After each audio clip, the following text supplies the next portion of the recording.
اعوذ باللہ من الشیطان الرجیم بسم اللہ الرحمن الرحیم اللہم صلی علی محمد وآل محمد وعجل فرجہم۔ مومنین کرام، میں آج آپ کے سامنے نماز آیات کی دوسرا طریقہ بیان کرنا چاہتا ہوں کہ نماز آیات کے پڑھنے کا دوسرا طریقہ کیا ہے، ہمیں کیسے پڑھنی چاہیے۔ دوسرا طریقہ بتانے سے پہلے پھر نیت بتانا چاہتا ہوں کہ نماز آیات کی نیت اس طرح کی جائے گی کہ 2 رکعت نماز آیات پڑھتا ہوں یا پڑھتی ہوں واجب قربتاً الی اللہ۔ دوسرا طریقہ کیا ہے نماز آیات پڑھنے کا؟ الحمد کے بعد دوسری سورت قل هو اللہ احد پڑھنی ہے، یا جو بھی سورت پڑھو اس کے 5 حصے کر لینے ہیں آپ نے۔ کیسے 5 حصے کر لینے ہیں؟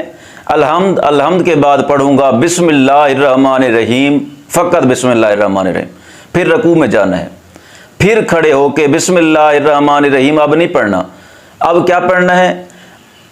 قل هو اللہ احد۔ پھر آپ نے جانا قنوت میں جانا ہے، پھر رکوع میں جانا ہے، پھر آپ نے کھڑے ہو کر اللہ الصمد پڑھنا ہے، پھر آپ نے رکوع میں جانا ہے، پھر کھڑے ہو کر لم یلد ولم یولد پڑھ کے پھر قنوت میں جانا ہے، قنوت پڑھ کے پھر رکوع میں جانا ہے، پھر کھڑے ہو کر وَلَمْ يَكُنْ لَهُ كُفُوًا أَحَدٌ، پھر آپ نے رکوع میں جانا ہے۔ پہلی مرتبہ بھی میں بتا چکا ہوں، پہلے بھی بتا چکا ہوں، پچھلے طریقے میں بتا چکا ہوں کہ پہلی رکعت میں 5 رکوع ہیں، 2 قنوت ہیں، دوسری رکعت میں 5 رکوع ہیں، 3 قنوت ہیں۔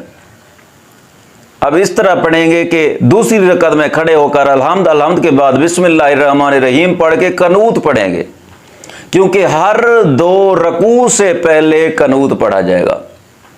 پھر آپ نے رکوع میں جانا ہے، پھر کھڑے ہو کر قل هو اللہ احد، پھر رکوع میں جانا ہے، پھر کھڑے ہو کے اللہ الصمد، پھر قنوت، پھر رکوع۔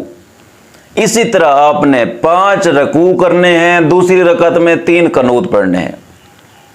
جب بھی زلزلہ ہو، آندھی ہو، سورج گرہن ہو، چاند گرہن ہو، اس وقت نماز آیات پڑھنی واجب ہے۔